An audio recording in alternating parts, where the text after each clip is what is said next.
Hello and welcome back to the Building Bigger Lives podcast. Again, Michael Regan along with Kathryn Peterson, bringing you topics that we hope will be helpful to you as a business operator, as a leader within your organization, or someone maybe as an entrepreneur running their own business and looking for new and different ways in which you might be solving some old problems. And we hope one of those today is going to be bringing back a word we heard in a previous episode of a podcast when a guest talked about the Japanese concept of Kaizen. And we were inspired by that enough to say, let's come back and unpack that topic. I certainly have some experience with it that dates back to the 80s, the 1980s, back when I was a kid, probably.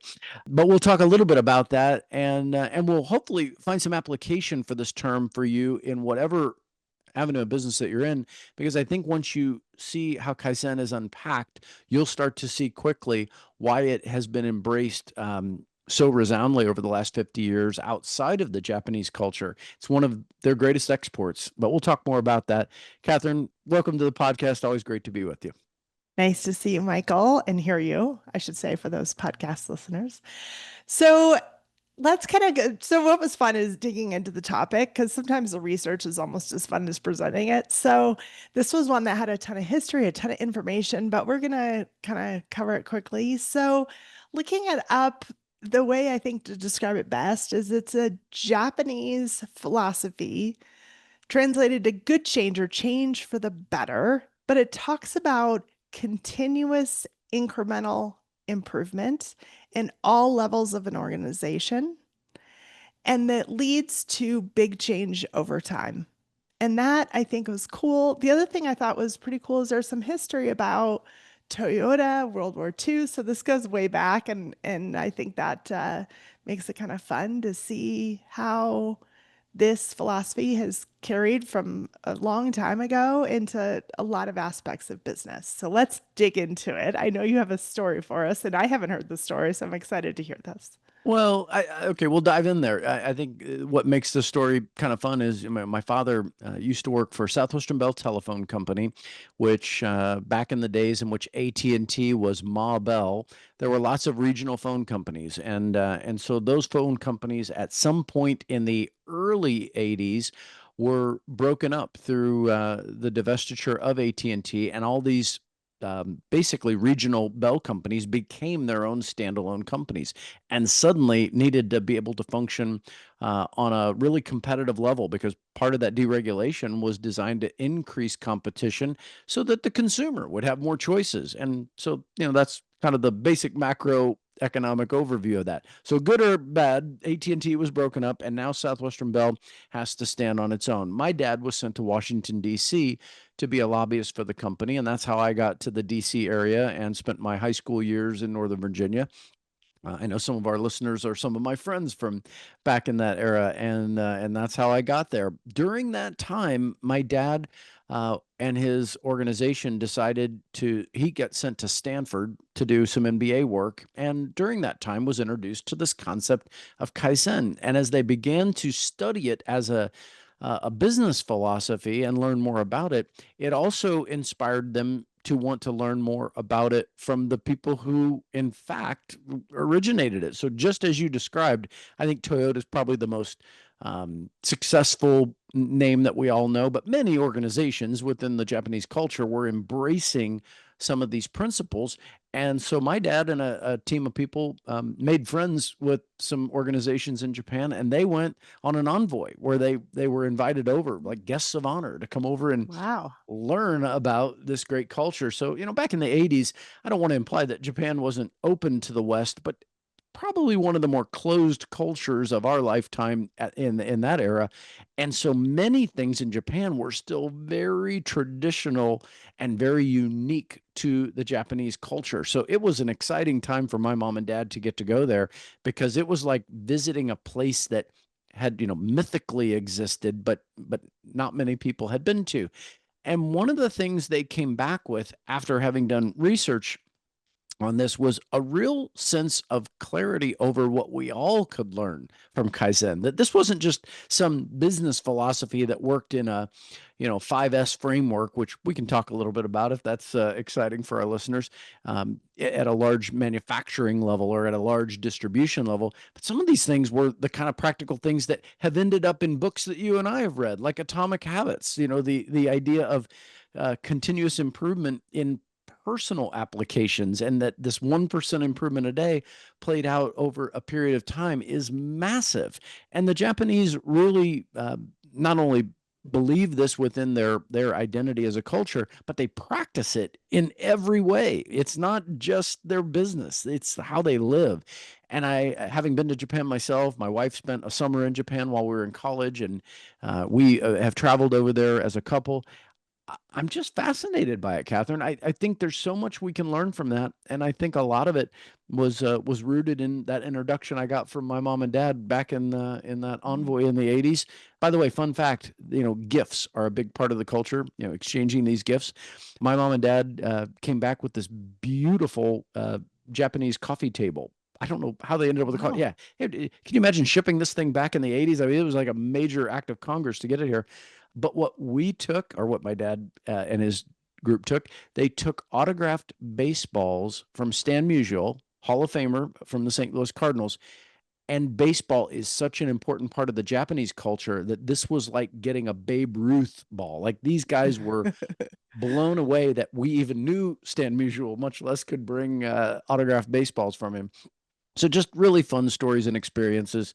I'll uh, I'll park my personal history with it, but that's what really introduced me to the concept, and so I'm really Yeah. excited to talk a little bit more about it today. Yeah. Yeah. It's definitely an in-depth one. So we more will maybe pick some pieces and parts from it because we could probably spend 3 episodes on just this topic. And who knows, maybe we'll come back to it. Yeah, But we'll try to cover enough to make you, the listener, curious. So I think that that'll make it hopefully fun for everybody to listen to this episode. So you had just really quickly touched on I think you said 5 S's. And so let's kind of talk through those and maybe how those apply. I just don't want to leave that topic hanging. Yeah. Okay. So the 5S framework might be a really great application of Kaizen within the manufacturing culture, in which there was this method for creating a really organized, clean, efficient workspace. So if you and I think about Japanese culture in any way that we might have interacted with it, we get to Mhm. see this in action. I mean, if you've been to Tokyo, I mean, it is unbelievable. I think I said to Lori, if Walt Disney himself had decided to design a city, it would have been Tokyo. Like, everything makes sense. Everything is clean and organized.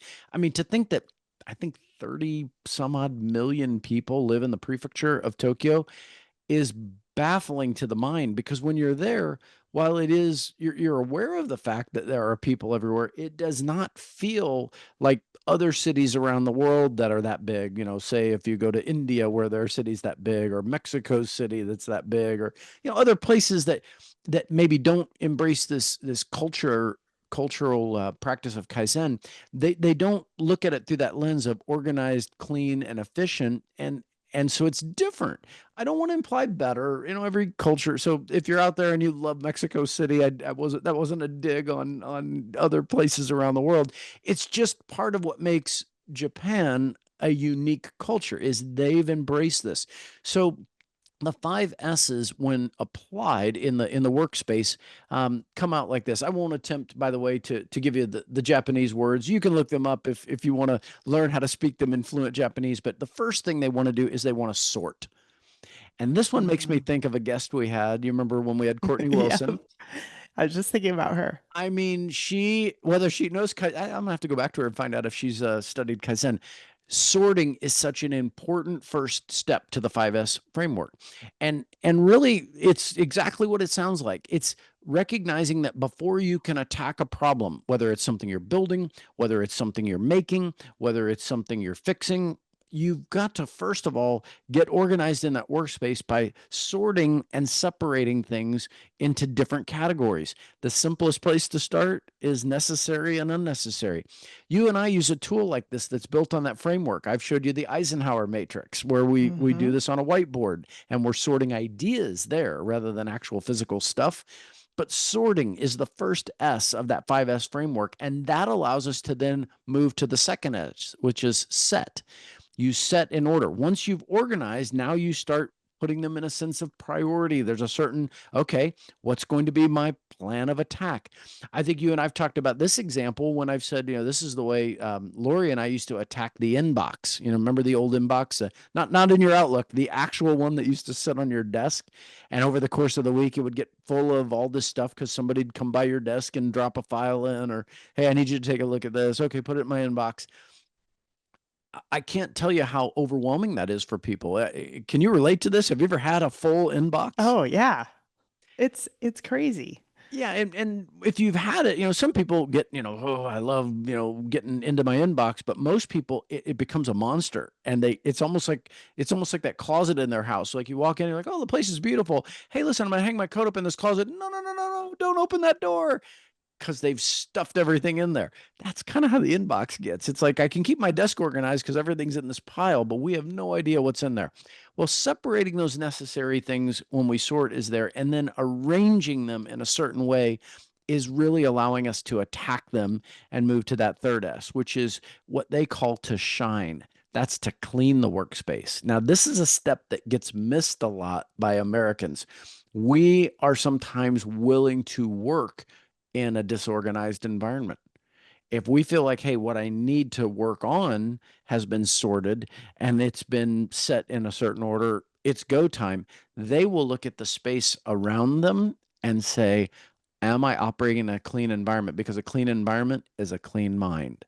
And a clean mind allows me to think clearly, which allows me to operate effectively. I mean, it's a completely different way to think. So you've got to move through this batting order. Once you've done that and you've cleaned your workspace, then there is standardization. And standardization really is something we've talked about in other episodes. It's our ability to create systems and processes. Remember, in Atomic Habits, my favorite quote from there is we don't tend to rise to the level of our goals, we tend to fall to the level of our systems. So design really great systems and it's not a big fall. You're not going to have that big of a gap. Well, the Japanese embrace this when they standardize. So it's not just cleaning the workspace and designing it to be effective. It's creating then a system that will flow and that'll ultimately allow you the fifth S, which is sustainability. You're going to be able to sustain your disciplines and maintain them when those first four precede the fifth. If you can follow the flow of those five S's, I could probably apply that in any business you put in front of me. I don't care if you run a restaurant. I don't care if you run a mortgage lending operation. I don't care what business you put in front of me. Those five S's are a great system to follow. And I would encourage anyone that's curious about Kaizen to dig into the 5S model. So I think that in hearing those, I think there's some things we can break out of those. So let's talk through some that might be applicable to some of our listeners. Okay, let's do it. So what's something that when you hear through those or when you talk through those, what are some things that you're like, oh yeah, this is I think what we don't see enough in the industry. Um, so remember a few years ago when you came down to Phoenix and we did a site visit with a couple of Hmm. your Yep. peers. We Yep. visited somebody at Prime Lending. We visited somebody at Bay Equity. We did Yep. some site visits. One thing I often learn when I do site visits is I learn how other people operate within this 5S framework. Meaning, what I think is sorting or setting or shining or any of these standardization and sustainability practices, I might think, well, this is how I do it. But when I see how you do it, Hmm. suddenly you expand my ability to envision maybe a different way, maybe even a better way. So that's one of the things I would highly encourage is, there was a season where thanks to COVID, we restricted travel, we jumped on Zoom and we decided, oh, we don't need to meet in person anymore. I really fight against that. I think okay, there may be certain activities we can do on Zoom because they do Hmm. turn out to be more effective and more efficient. But there are some things that are best done by going to someone's office, visiting them in their workspace, and really learning how they do this. So that'd be one thing I hit right off the bat is, get out of your own work environment and go see, go experiment. I mean, that's technically what my dad and his team were doing. They could study this at a Stanford MBA program, but that Hmm. doesn't hold a candle to going to Japan and meeting with companies that are actually living and practicing this every day. So that's maybe a good place to start is get out and see how other people are practicing these. And that's actually one of the main topics in Kaizen is go and visit every part of that manufacturing plant. What is your processor doing? Sit with them. What is your real estate assistant? Even if they're in another state, go see them. What do they do? What does that look like? And then um, because of that, then you can start to say, hey, what are some inefficiencies that we have? Now that I understand what you're doing the same thing as the other person. So Right. let's maybe consolidate that into one, or let's cut out these things and put you on this task instead. So I think that that's something that is vital for anybody working in business. So let's call that one out. That's maybe the first benefit if you're interested in Kaizen is you're going to get to learn about how to increase your productivity and your efficiency. And so I think that's worthy because anything we can do to create some efficiencies and increase our productivity does one of two things. It's either going to increase your bottom line or it's going to Mhm. increase your margin. And by margin, I mean time, like the space you have. And for some of us, we're going to use that to do more business. For others of us, we're going to use it to finally stop making excuses about our health or the Mhm. quality time we spend with our spouse or our kids or whatever else we like to do in life. Either way, those are really great opportunities that come just from increasing your productivity and efficiency. So that's a great place to start. Maybe a second place to go is if you think about improving the quality of the work that you do, that's a benefit as well. So that getting out and inspect could lead to that, but now you get to come back and you get to tinker with your process. You get to sit Mhm. down with your team and say, okay, I think there's a different way. We're going to try this. And the goal might be the productivity increase, but what you may end up with is better quality. You may end up finding, oh my gosh, we actually like what we're producing even better because we practiced that. So that's really important. And I know, in our world where everything gets homogenized, again, you said, let's try to apply this to the world we live in. So many things look like the same kind of different. Imagine if you could do that. And you and I see this from time to time. I think about Ryan Grant, who we interviewed not too long ago over the summer, back when he was doing the art of home ownership. A lot of the concepts of the art of home ownership were practices that many people were doing, but he found a new way to brand them and a new way to present them to where it created some separation. And a lot of that was because he was focused on quality. He wanted to deliver a better experience. So Mhm. that's maybe a second benefit that could come from that. Can you think Mhm. of some others? So I think that a big part is collaboration and teamwork. Like, Mm, hey, if I'm sitting with people, I'm giving them the power. So one of the things that I read about was at the Toyota plant, they gave the power to everybody working there. So someone who is on the assembly line could stop the entire line. I'm imagining someone hitting a button. Stop and say, wait a minute, this isn't right. Something's wrong. We need to change this. And they had the power to do that, which creates this accountability, but also it creates this buy-in to the goal of putting out a great product. So I think that with the collaboration piece is huge because a lot of times we don't always see something. There's no way the CEO of a company is going to know that this isn't working unless somebody on who's actually seeing it can say, "Wait a minute, something's off here." So I think that was something I really liked about Kaizen.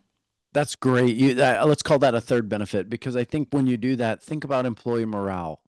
Do you think it goes higher when people Mhm. feel heard, when they feel like their ideas are being considered, when they even feel like, oh my gosh, if that got considered, we actually get better and someone is thanking me for that improvement. I think you're absolutely right. That's a great benefit of Kaizen is improving morale, which if your job satisfaction goes up, you're probably more willing to then keep learning. You're probably willing to say, "Ooh, that went really well. What else could I do to help us as a team?" So these are really great. There's another one that we shouldn't skip over that might seem so obvious that some people forget how important it is. It's eliminating waste. Like sometimes we just have uh, Yeah. we've embraced a way we do things that we don't recognize as wasteful until maybe we're willing to slow down and have those evaluations around our process, especially after maybe collaborating with other people, especially after Hmm. maybe even visiting and seeing how other people do it, where we realize, oh my gosh, we are spending an hour on something that this other team is spending 20 minutes on, and we're getting the exact same results, which means they've got a 3-to-1 ratio on us for efficiency. Massive. And that happens. There's waste. There's waste of time, maybe even waste of money. Do you know anybody out there? I think I know some people out there right now who would be thrilled if they could waste less money. That would seem pretty important in an inflationary environment like we live in today. Yeah, I think that our industry is great at wasting time, wasting products, wasting all the things. So I think that that's definitely something to fall like to spend just a ton of time on is, hey, where can we make some efficiencies? How can we do some standardization to Yeah. just get that waste down as far as possible, whether it be waste of whatever, because I can tell you it's out there, especially I think in our industry for sure. All right, so then I'm going to hit one final one that I know hits home with you because we've talked about this a lot over the last few years, and that is customer satisfaction. I mean, Mhm. one of the big benefits of embracing the spirit or the philosophy of Kaizen and practicing it, if you decide to look at the 5S framework and dig into it, is the ultimate beneficiary might just be increasing your customer satisfaction. Take that back to your Toyota example. Again, folks, I know that that's a major global brand, and you're thinking, hey, I don't run Toyota. I'm not over here running Nissan competing with Toyota. Yeah, I get it. But we can learn from these folks. And Kathryn, you really are passionate about that customer experience, and you see your customer through two lenses. I work with a bunch of partners who are customers, and I work with a lot of consumers who are also customers. How would the spirit of Kaizen apply to your ability to increase their overall satisfaction with you and your team? Well, I think the first step that Kaizen talks about is know your customer Mm. because it's impossible to satisfy someone if you don't know what they actually need. So I think that that was something that was big. And then because you're focused on the process, you can kind of say, hey, what pieces of this are going to benefit the customer at the end? And from the customer's perspective, what does that look like? And then I think you can really say, hey, if we are delivering a product with low waste where the team's involved and we know that that's the goal, that's going to happen. And then Mhm. what are other things we can put in this standardization, which is another big Kaizen philosophy, to make sure that we're saying, hey, what can we standardize so that we're hitting those customer service topics every single time because it's just automatic and part of the process. Yeah, Kevin, that's so good. And you're doing such a great job of weaving that back in and out of some of the things we learned about the larger topic of Kaizen. I think you said it up front, so I want to reiterate it. There is no way in a 20 to 30-minute podcast we can capture all of the essence of this ancient philosophy that has really now impacted, I think, a lot of global companies. But here's one thing I hope we did do today. I hope we at least introduced you to a topic that either you'd never heard of before and you might be curious about, or you have heard of before, but you didn't really understand. And maybe now you're getting some idea of how it works, or that if you really had heard about it, you did understand it, but you maybe aren't yet applying it. Here's my big takeaway. Don't forget, Kaizen is about continuous improvement. It's not about, oh, we need to do this massive remodel overhaul and now we're set. It's really not about large disruptive changes. It's about small incremental changes that continue to be evaluated and repeated, just small and small. I think about that old image of Mr. Miyagi trimming the tree with those tiny little scissors, and I think That man taught us so much about discipline, his just focus and his intentionality. I realize he's a movie character, but I think he represents a really good lesson for us. And so, all I'll take away from today is if you can embrace the spirit of continuous improvement, you can embrace the philosophy of Kaizen, and you can learn a lot that you can apply in your Mhm. business. Any closing thoughts from you today, Kathryn? I know we could, as you said, spend a couple of episodes on this one, but for today, where do we land? Yeah, so I'm going to say someone's homework is just to stop and let's just take your workspace. Stop, look around, and say, hey, what are three things I can eliminate, simplify right around me right now? And I think that if you even just do that, that's your 1% for the day. And then tomorrow do the same thing and then maybe sit somewhere else or sit with one of a member of your team and just say, hey, are there some inefficiencies that we can talk about today with your team? And I think even if you start to think about that in your life, you'll start to see some of those things happen. I think you just made our friend and former guest Courtney Wilson very happy. That she would embrace that wisdom. And look, all of us are on a journey. It's very rare that we're at a destination, and when we are, it's fleeting. It's like amazing how quickly. I mean, our friend John Donnelly, a prior guest, he just summited Kilimanjaro this year, and even he is now already looking for, okay, what's the next thing? Because I've already reached that peak. I can't just stay Mhm. there. I've got to find new things. All of us that embrace this idea of continuous improvement can learn something. So I love the simple and practical advice of let's just start with your work environment. Let's don't climb Kilimanjaro today. Let's just start with, can you sort your organized workspace into things that are maybe necessary to unnecessary? And let's start eliminating the latter. Kathryn, that's a great place to land. Thanks for exploring this topic with me today. Again, we can come back to it anytime you want, or we can bring this up with some of our guests. Maybe they have some different views about Kaizen that we could learn from as well. But for our audience, that's a wrap on today's Building Bigger Lives episode on Kaizen, and we hope you've enjoyed it. If you have, please share it with someone. If you're curious about it, please do some research and share it back with us. We'd love your comments on our YouTube channel at Building Bigger Lives. You can participate in that conversation, and we'd love to hear what you've learned, what you've applied, and maybe where we could grow a little bit learning from you. And if you're listening on the audio platforms, we appreciate you as a follower, and we hope that as you subscribe and follow along, that you too are sharing episodes within your world. We want to increase the following, just like our friend and former guest Kelly Zitlow on the Sunshine Warrior. We just want to keep spreading the light, and the only way we know how to do that is with your help. So thanks again for being a listener, and we'll see you on an episode again soon.